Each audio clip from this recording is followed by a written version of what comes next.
Hello नमस्कार दोस्तों, मैं हूं आपका दोस्त डॉक्टर हितेश कारिया। फिर से एक बार स्वागत करता हूं आपके अपने चैनल पे, जहां हम क्लास 11 की बायोलॉजी की आपको तैयारी करा रहे हैं। राइट, चलिए, हमने एक बहुत इंटरेस्टिंग चैप्टर चालू किया था, सिस्टमैटिक्स ऑफ लिविंग ऑर्गेनिजम्स। और पिछले क्लास में हमने सारे टैक्सोनॉमिक कैटेगरीज के रैंक्स पढ़े थे कि कैसे हम हर ग्रुप को एक पर्टिकुलर रैंक देते हैं। बराबर है, चलिए आइए एक बार रिकैप कर लेते हैं। देखिए, इसी को हम कहते हैं टैक्सोनॉमिकल हायरार्की। हायरार्की का मतलब है एक रैंक, एक पर्टिकुलर ऑर्डर। ठीक है, सी वी स्टार्ट विद, अगर हम ऊपर से नीचे जाएं तो we start with the biggest category, जिसे हम कहते हैं किंगडम। किंगडम के बाद आएगा फाइलम, फाइलम के नीचे क्लास, क्लास के नीचे ऑर्डर, ऑर्डर के नीचे फैमिली, फैमिली के नीचे जीनस, और जीनस के नीचे स्पीशीज। है ना, इसको याद रखने के लिए हमने आपको एक प्यारा सा निमोनिक दिया था, king Philip came over for good soup. याद है कि नहीं आप लोगों को? Perfect, very good, right. So अब मेरी बात एक ध्यान से सुनिए। सी, जब भी हम किसी ऑर्गेनिज्म को क्लासिफाई करते हैं और उसके कैटेगरी को जब हम रैंक्स देते हैं, तो यहां पर जितनी भी कैटेगरीज मेंशन्ड हैं, ये देखिए, यहां पर जितनी भी कैटेगरीज मेंशन्ड हैं, मतलब ये तो होनी ही चाहिए, ये कंपलसरी है। This are compulsory categories. ठीक है, मतलब हमें उस ऑर्गेनिज्म को इन कैटेगरीज में तो क्लासिफाई करना ही है। तो मेरे बच्चों, इन कंपलसरी कैटेगरीज को ही हम कहते हैं ऑब्लिगेट कैटेगरीज। तो ऑब्लिगेट का मतलब है कंपलसरी, जो होना ही चाहिए। ठीक है, लेकिन डिपेंडिंग ऑन द नीड, हमारी जरूरत के हिसाब से कुछ ऑर्गेनिजम्स को क्लासिफाई करने के लिए इन कैटेगरीज के अलावा हम कुछ और एक्स्ट्रा कैटेगरीज भी बना सकते हैं, डिपेंडिंग ऑन द नीड। जैसे हम ऑर्डर के नीचे सब ऑर्डर बना सकते हैं, फैमिली के नीचे सब फैमिली भी बन सकता है, लेकिन ये हर एक के लिए एप्लीकेबल नहीं होगा, ये कुछ ऑर्गेनिजम्स के क्लासिफिकेशन में एप्लीकेबल होता है। ठीक है, तो मेरे प्यारे बच्चों, इन कैटेगरीज को हम कहते हैं फैकल्टेटिव कैटेगरीज। फैकल्टेटिव, फैकल्टेटिव मतलब ये कुछ ऑर्गेनिजम्स को एप्लीकेबल होता है और कुछ ऑर्गेनिजम्स के लिए एप्लीकेबल नहीं होता। लेकिन यहां पर जो हमने लिखी हैं, okay, these are compulsory categories, ये तो होनी ही चाहिए। राइट, चलिए, इसी के साथ हमारी टैक्सोनॉमिकल हायरार्की खत्म हुई।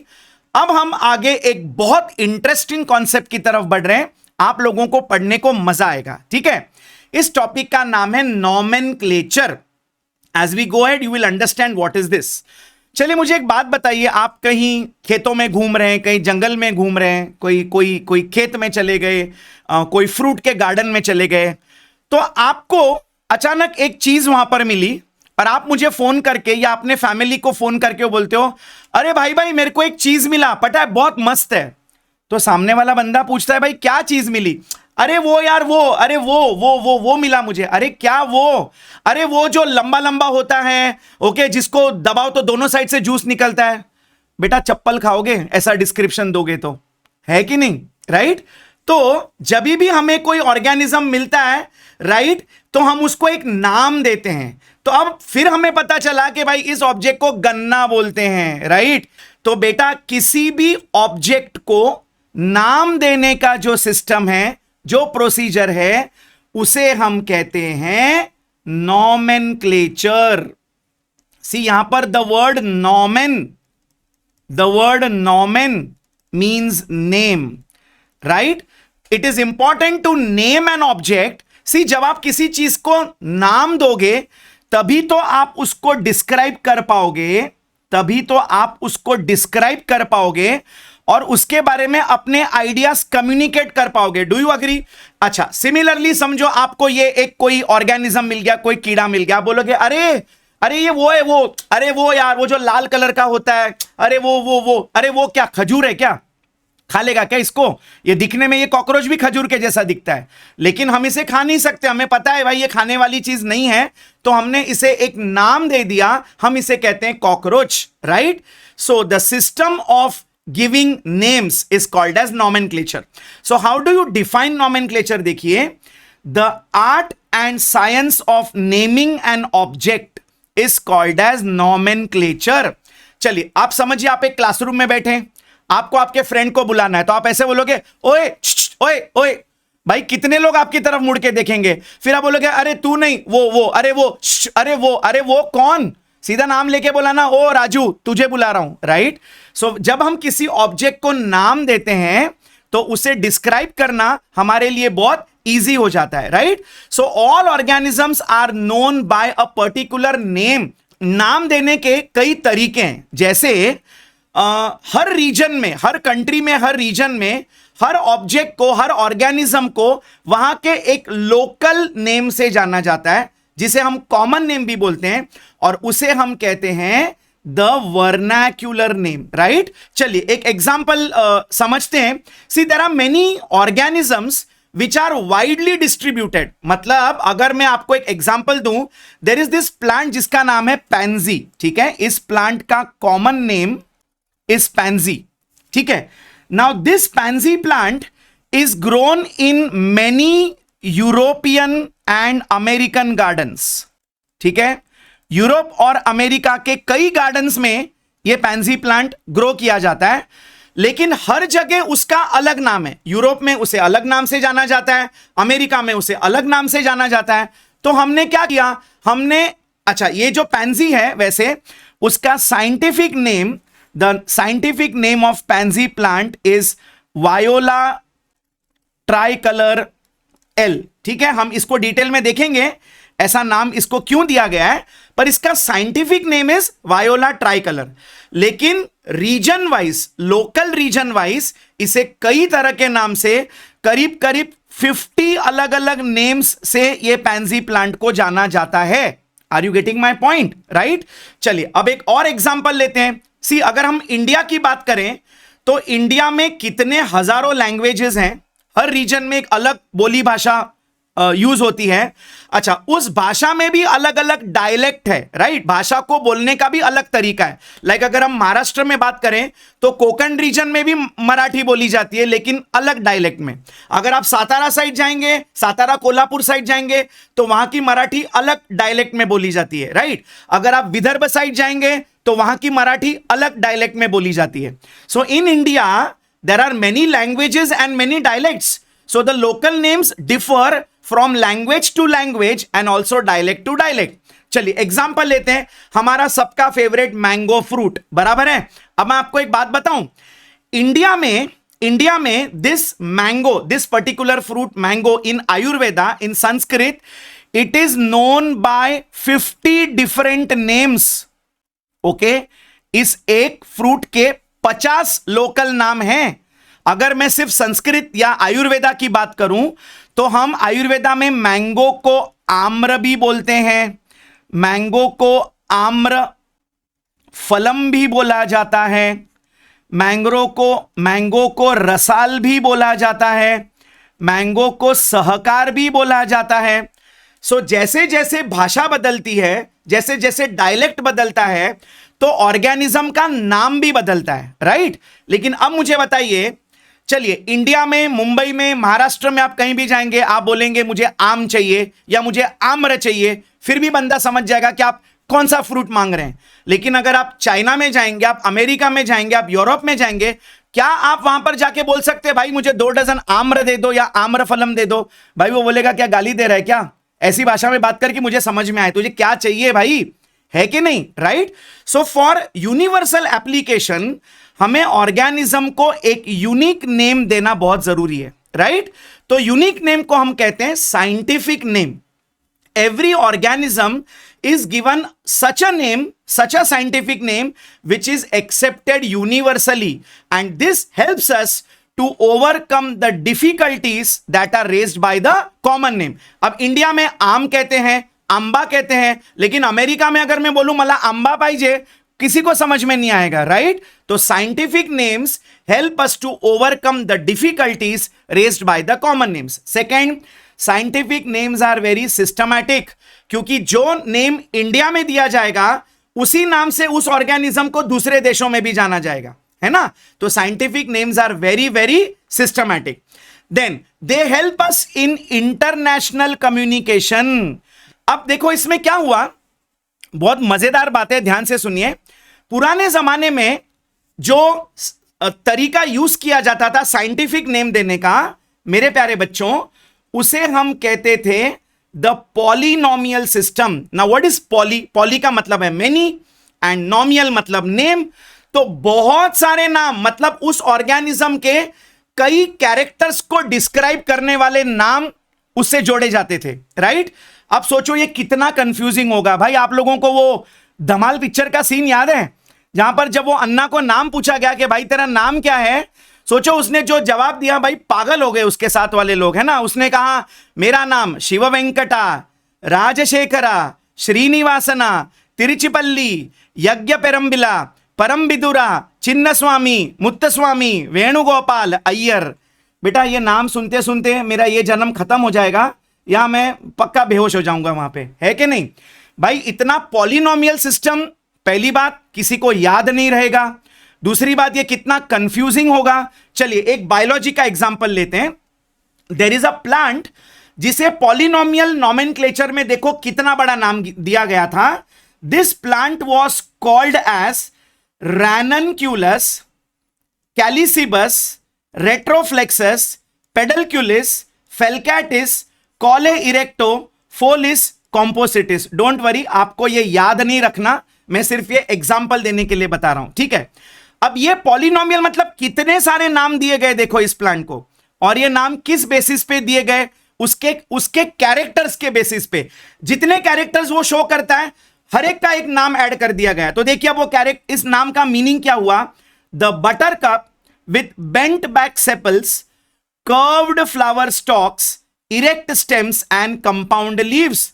बेटा इतना बड़ा नाम कोई रखता है क्या? शिव वेंकटा, राजशेखरा, श्रीनिवासा। तुम अपना, अपने बाप का, अपने दादा का, अपने गांव का, अपने जिले का सब नाम ऐड कर रहे हो भाई। सोचो कितना कंफ्यूजन हो जाएगा, है कि नहीं? तो अब मेरे प्यारे बच्चों, इन सब कंफ्यूजन को दूर करने के लिए आ गए हमारे सबके फेवरेट चच्चा, जिनका नाम था कार्ल लिनेयस, ठीक है। अब कार्ल लिनेयस ने एक बुक लिखी थी जिसका नाम था species plantarum in the year 1753। ध्यान से देखिए, ये क्वेश्चंस हमें नीट पॉइंट ऑफ व्यू से बहुत इंपॉर्टेंट हो सकते हैं, ठीक है। उन्होंने एक बुक लिखी थी जिसका नाम है स्पीशीज प्लांटेरियम। क्या आप लोग ये बुक का नाम यहां पे देख सकते हैं? चलिए आपको दूसरे कलर से बता देते हैं। The book that was written by Carl Linnaeus uncle, उनका नाम था स्पीशीज प्लांटेरम। अब इस बुक में उन्होंने सब कंफ्यूजन को दूर करने के लिए एक बहुत इंटरेस्टिंग तरीका इजाद किया नाम देने का, जिसे हम कहते हैं बाइनोमियल सिस्टम। वेरी सिंपल, हमारा काम बहुत आसान कर दिया लिनेयस चच्चा ने, ठीक है। Now what is the binomial system? Binomial system, bi का मतलब है टू और नोमियल का मतलब है name. So bi is two and nominal is name. So the system of giving two names to an organism is called as the binomial system of nomenclature. See, अगर हम इंसानों की बात करें तो हमें भी सोसाइटी में दो नामों से जाना जाता है। एक है हमारा सरनेम और एक है हमारा नेम। तो surname is your family name which is common for all family members, और एक है आपका यूनिक नेम जो है आपका name. So there are two names, the name and the surname, बराबर। So this is called as binomial system. उसी तरह से बायोलॉजी में भी according to Carl Linnaeus it becomes very easy if we give organisms, if we recognise organisms by giving only two names. Are you all understanding my point, right? अब ये नाम देने के लिए दो कोड्स बना गए। कोड्स मतलब एक सेट ऑफ रूल्स जो हम फॉलो करेंगे ये नाम देने के लिए, राइट? तो पहले दो कोड्स बनाए गए थे। ये कोड्स है, ध्यान से सुनिएगा, ICBN एंड ICZN। चलिए अब इनका फुल फॉर्म क्या है? ICBN का फुल फॉर्म है the international code for botanical nomenclature. International code for botanical nomenclature, and यहां पर आप बोटैनिकल को जूलॉजी से रिप्लेस कर दीजिए। सो this is the international code for zoological nomenclature. बराबर, वेरी इजी। आई होप आप लोगों को हमारे वीडियोस पसंद आ रहे हैं। हम आपके लाइक्स देखते हैं, आपके प्यारे प्यारे कमेंट्स सुनते हैं, हमें बहुत अच्छा लगता है। It is really it gives us lot of energy. आपके लाइक्स हमारे लिए पावर हाउस का काम करते हैं। तो अगर हमारे वीडियोस आपको हेल्प कर रहे हैं, प्लीज इसे शेयर कर दीजिए। आप जितना शेयर करेंगे उतनी हमारे वीडियोस की आउटरीच बढ़ेगी। मतलब कितने ऐसे स्टूडेंट्स हैं जो क्लासेस में 2 लाख 2.5 लाख फीस अफोर्ड नहीं कर सकते, तो वो हमारे वीडियोस देख के तैयारी कर सकते हैं, ना सिर्फ बोर्ड्स की बट इवन नीट की, है कि नहीं।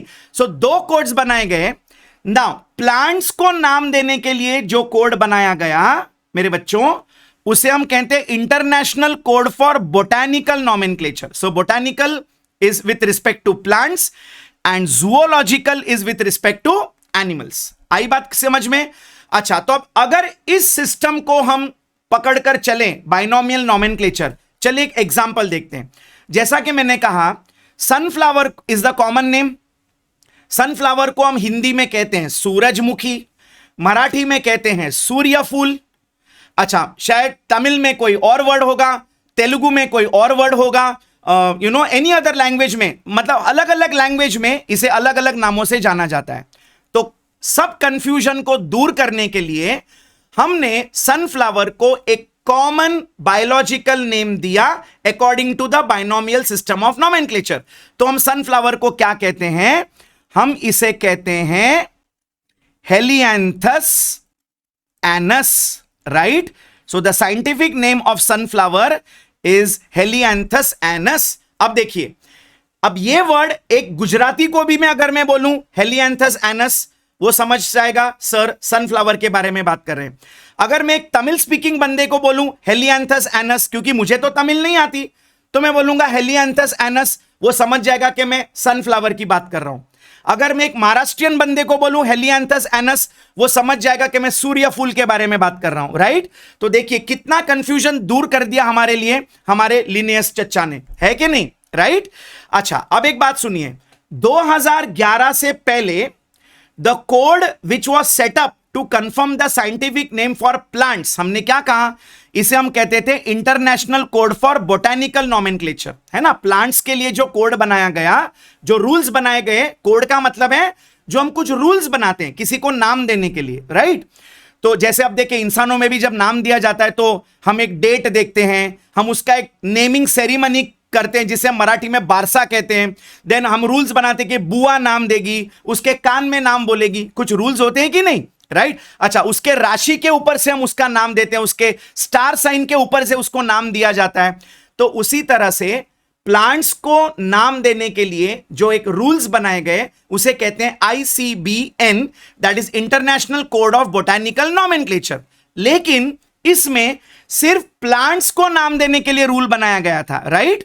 तो रिसेंटली जुलाई 2017 में चाइना में there is a place called Shenzhen, वहां पर एक मीटिंग हुई, एक which is called as the 19th International Botanical Congress, जिसे हम शॉर्ट में कहते हैं IBC, राइट?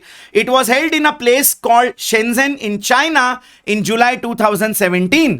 तो इस मीटिंग में अब जो ओल्ड सिस्टम हम यूज करते थे ICBN, उसे मॉडिफाई करके अब बना दिया गया ICNAPF।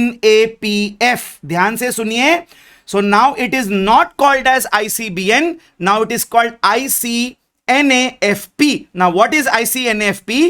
It is the international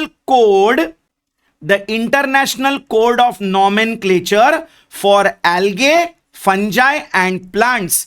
तो अब इस कोड में हमने एल्गे और फंजाई के नॉमेनक्लेचर को भी इंक्लूड कर दिया है। पहले इसमें सिर्फ प्लांट्स के नॉमेनक्लेचर का रूल था, but now it covers algae also, fungi also and plants also, right?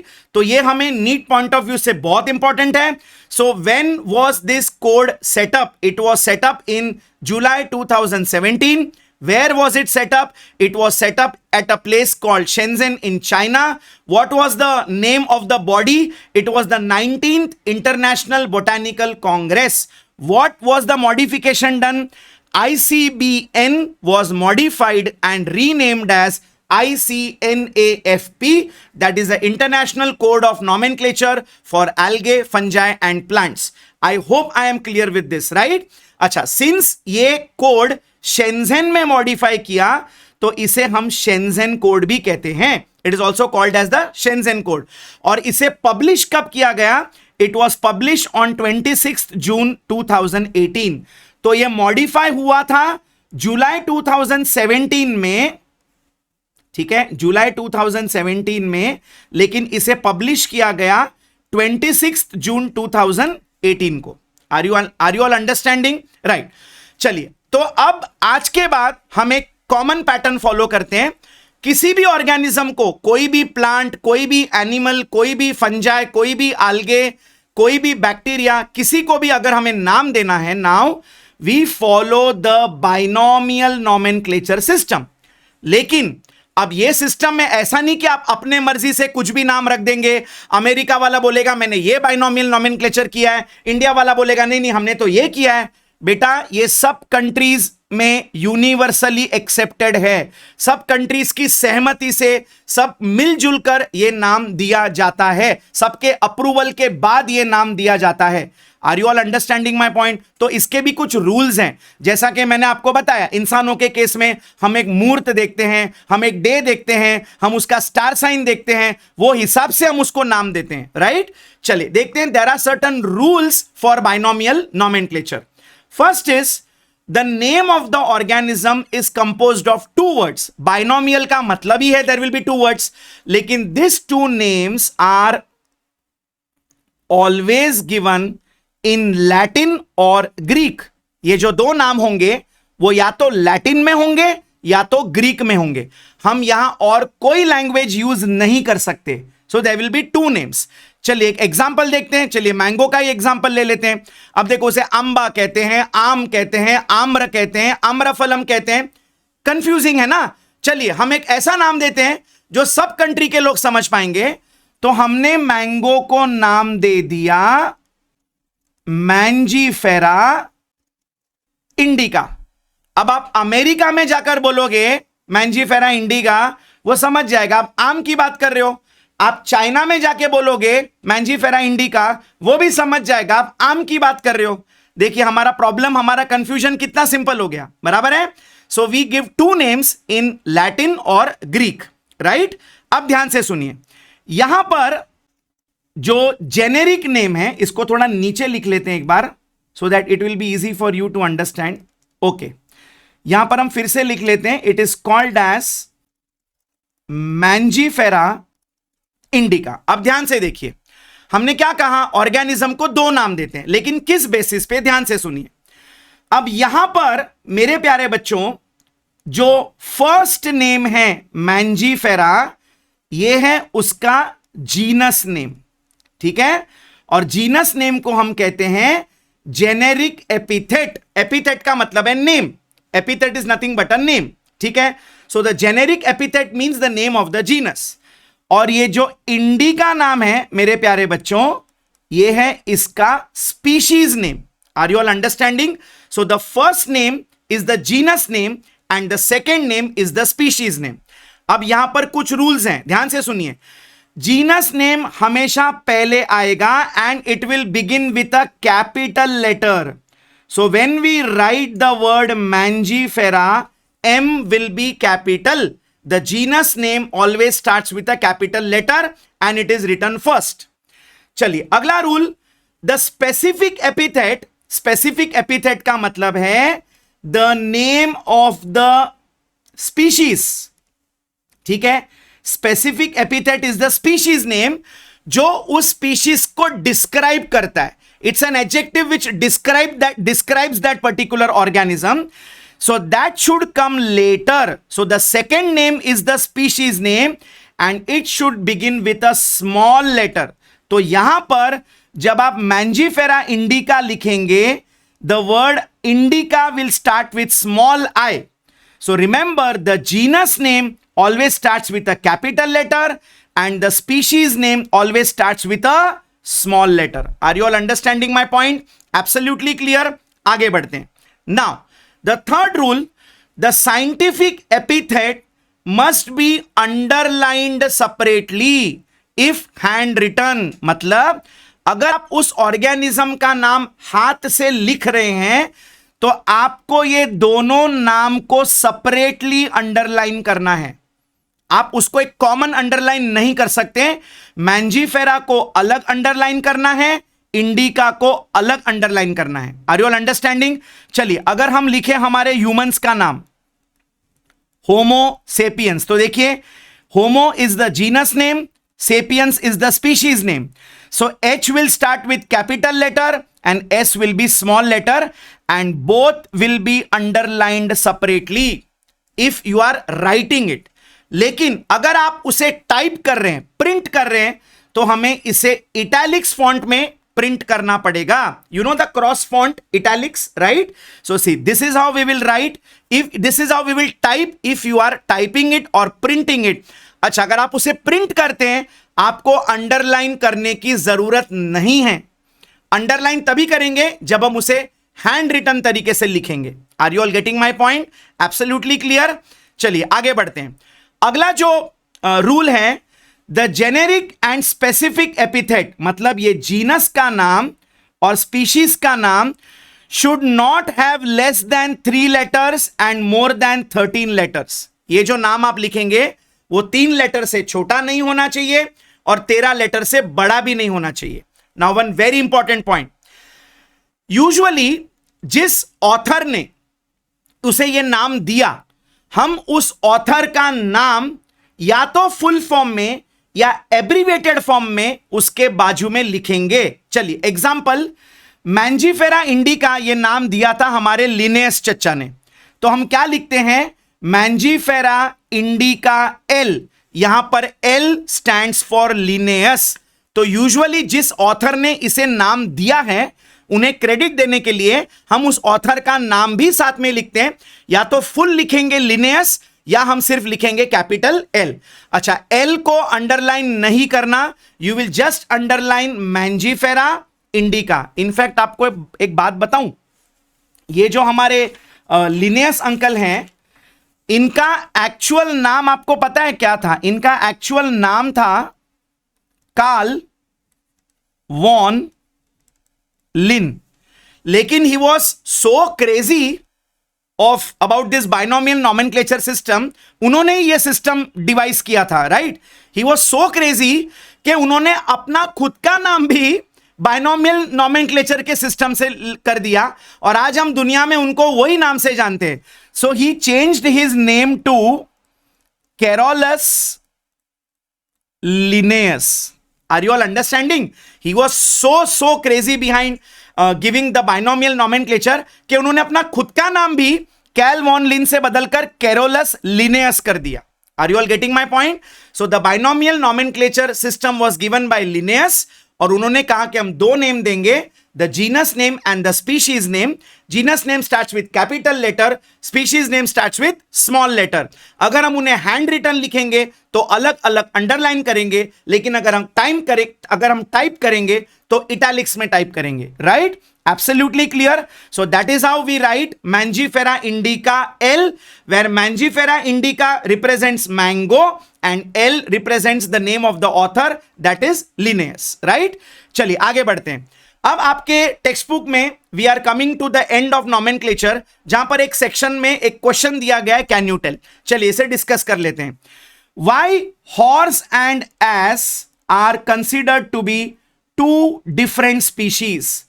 हम हॉर्स और एस को, एस का मतलब है डोंकी, हम उसे एस मतलब डोंकी, या प्लीज अपने दिमाग के घोड़े मत दौड़ाओ, एस इज अ डोंकी, ठीक है? हाँ, इन्हें हम अलग स्पीशीज क्यों मानते हैं? चलिए पिछली क्लास जरा याद करिए, हमने स्पीशीज का डेफिनेशन क्या बोला? Group of organisms which can interbreed among themselves to produce a fertile offspring. Which can interbreed among themselves to produce a fertile offspring. Fertile offspring मतलब, offspring का मतलब है बच्चा, लेकिन वो बच्चा भी बड़ा होकर बच्चा पैदा करने की एबिलिटी उसमें होनी चाहिए. लेकिन हमने क्या देखा, जब हमने एक मेल डोंकी और फीमेल हॉर्स को क्रॉस ब्रीड करवाया तो उससे जो प्रोडक्ट हमें मिला उसे कहते हैं mule, but mule can not reproduce, mule is not fertile, उसे हम कहते हैं स्टेराइल, राइट? तो that is why horse and ass are considered as two different species or animals because they cannot naturally interbreed and produce fertile offsprings. I hope I am clear. चलिए अगला question हमें पूछा है, make a flow chart showing taxonomic hierarchy. हमने अभी कुछ देर पहले revise किया और पिछले क्लास में भी पढ़ा। टैक्सोनॉमिक हायरार्की क्या होता है बताइए मुझे। देखिए यहां पर हमने क्या कहा कि हम ऑर्गेनिजम्स को अलग अलग कैटेगरीज जो हमने बनाई, हम उसे अलग अलग रैंक्स में क्लासिफाई करते हैं, है ना? अगर हम नीचे से ऊपर चलें तो सबसे नीचे स्पीशीज, उसके ऊपर जीनस, जीनस के ऊपर फैमिली, फैमिली के ऊपर ऑर्डर, ऑर्डर के ऊपर क्लास, क्लास के ऊपर फाइलम। अच्छा, एनिमल्स के केस में फाइलम, लेकिन प्लांट्स के केस में इसे कहते हैं डिवीजन, एंड सबसे ऊपर kingdom. So this is the flow chart showing the taxonomic hierarchy. Yes my dear बच्चा लोग, I hope आप लोगों को taxonomical hierarchy and nomenclature system absolutely clear हो गया होगा। Trust me, we love teaching you. We are absolutely delighted to teach you. अगर आप लोगों को हमारे लेक्चर्स पसंद आ रहे हैं, please do like, share and subscribe. Thank you so much. मिलते हैं अगले लेक्चर में, तब तक के लिए बाय बाय, सायोनारा।